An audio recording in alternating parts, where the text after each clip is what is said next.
اور کیونکہ کل وزارت داخلہ یعنی محسن نقوی صاحب نے یقین دہانی کرائی تھی بیرسٹر گوہر صاحب کو کہ اب کال آف کر لیں ہم عمران خان صاحب کے ذاتی معاملے سے ان کی ملاقات کرا سکتے ہیں، تو تبھی یہ کال آف ہوا تھا۔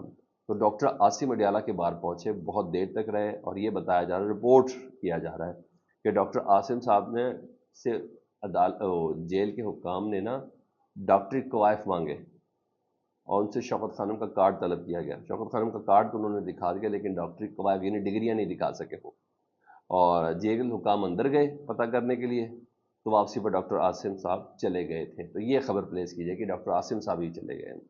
بہرحال خبر یہ ہے کہ ڈاکٹر عاصم کی جو عمران خان صاحب کے ذاتی معالج ہیں ان کی عمران خان سے ملاقات نہیں ہو سکی۔ اب میں نے کہا دیکھتے ہیں کہ پاکستان تحریک انصاف کا رد عمل کیا ہے، اور شاید ان سے دھوکہ ہو گیا ہے، لیکن پھر بول رہا ہوں کہ یہ ایڈونچر کی ایک تیاری اور گورنمنٹ کی طرف سے اور کچھ بھی نہیں ہے، کیونکہ ایس سی او کا اجلاس آج بھی ہے، ایس سی او کا اجلاس کل بھی ہے، اور بڑی بات ہوگی نظریہ۔ پھر بول رہا ہوں یہ حکومت نہیں، یہ ریاست کے فیصلے، پاکستان کے اداروں نے یہ فیصلے کرنے ہیں۔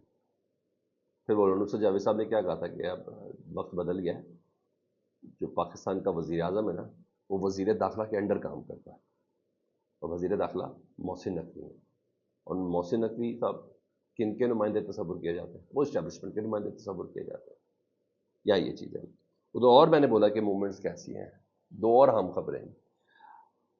ہنگامی طور پر نا ایک اجلاس بلایا گیا تھا پولیٹیکل کمیٹی کا نا، جو کل تھا اجلاس، اس اجلاس کو نا 18 اکتوبر کو بلایا گیا تھا کہ اب ہم دوبارہ نا اس مسودے کو فائنل ٹچ دیں گے 18 اکتوبر کو۔ جتنی بھی پارلیمانی کمیٹی کے لوگ اس کے اندر موجود تھے، پیپلز پارٹی کے، نون لیگ کے، اے این پی کے، پاکستان تحریک انصاف کے، ایم کیو ایم کے، یہ تمام اس کے اندر موجود تھے۔ تو آئینی ترمیم کے حوالے سے جو اجلاس جمعرات کو بلایا گیا تھا نا، اس کو کل ہنگامی طور پر بلا لیا گیا، یعنی بدھ کے روز بلا لیا گیا جب ایس سی او کا اجلاس ہو رہا ہوگا، اور پاکستان تحریک انصاف کو بھی اس کو دعوت دی۔ تو کل ایس سی او کے اجلاس میں پاکستان تحریک انصاف کو اجلاس میں دعوت تو دی، لیکن پاکستان تحریک انصاف نے دعوت میں شرکت سے انکار کر دیا ہے کہ بھائی آپ نے جمعرات کو یہ اجلاس بلایا تھا، اچانک یہ آپ نے بدھ کو کیوں بلا لیا ہے؟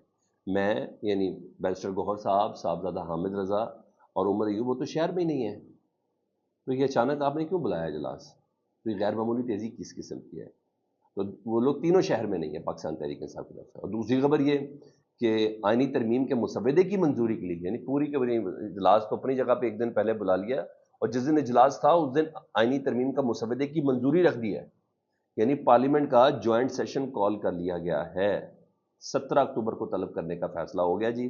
اور بتایا جا رہا ہے کہ مولانا فضل الرحمان صاحب کے علاوہ بھی حکومتی اتحادی دعویٰ کر رہے ہیں کہ حکومتی جو نمبر گیم ہے وہ بالکل پوری ہے، اور مولانا صاحب کے بغیر بھی یہ آئینی ترمیم کر سکتے ہیں۔ یعنی کس حد تک بڑی گیم ہوئی ہے پاکستان تحریک انصاف کے لوگوں کی خرید و فروخت میں، یا ہوئی ہے یا نہیں ہوئی، اب بلف ہے، یہ تو اب 17 تاریخ کو ہی پتہ چل جائے گا، مگر مولانا کو شامل کرنا ڈیفینیٹلی ضروری ہے، ان کو شامل بھی ضرور کریں گے، کیا ہے اس کے کہ حکومتی لوگ دعویٰ کریں کہ مولانا کے بغیر بھی آئینی ترمیم ہو جائے گی۔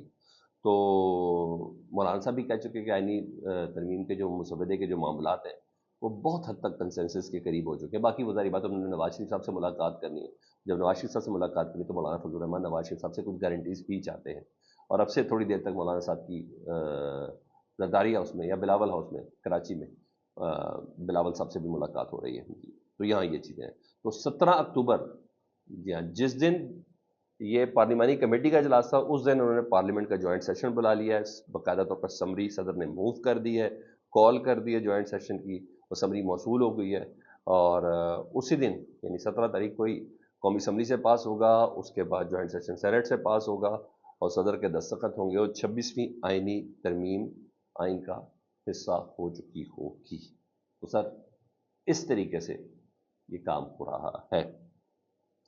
عمران خان صاحب کے حوالے سے اطہر کاظمی صاحب ویسے تو مریم صاحبہ کے بھی ترجمان ہیں اور پنجاب حکومت کو ریپرزینٹ کرتے ہیں، وہ کہتے ہیں دوست ملک کے، یعنی پی ٹی آئی کے احتجاج کے حوالے سے وہ کہہ رہے ہیں، وہ جو 15 تاریخ کو کال آف جو آج کی تھی اس کو کیا گیا ہے، انہوں نے کہا دوست ملک کے سفارت خانے نے پاکستان تحریک انصاف سے رابطہ کیا ہے اور کہا کہ احتجاج مؤخر کر دیں، کیونکہ دوست ملک کون سا ہوتا ہے؟ سعودی عرب ہو سکتا ہے یا چائنا ہو سکتا ہے، یہ تو نہیں معلوم، لیکن مجھے لگتا ہے زیادہ چانسز سعودی عرب کے ہیں۔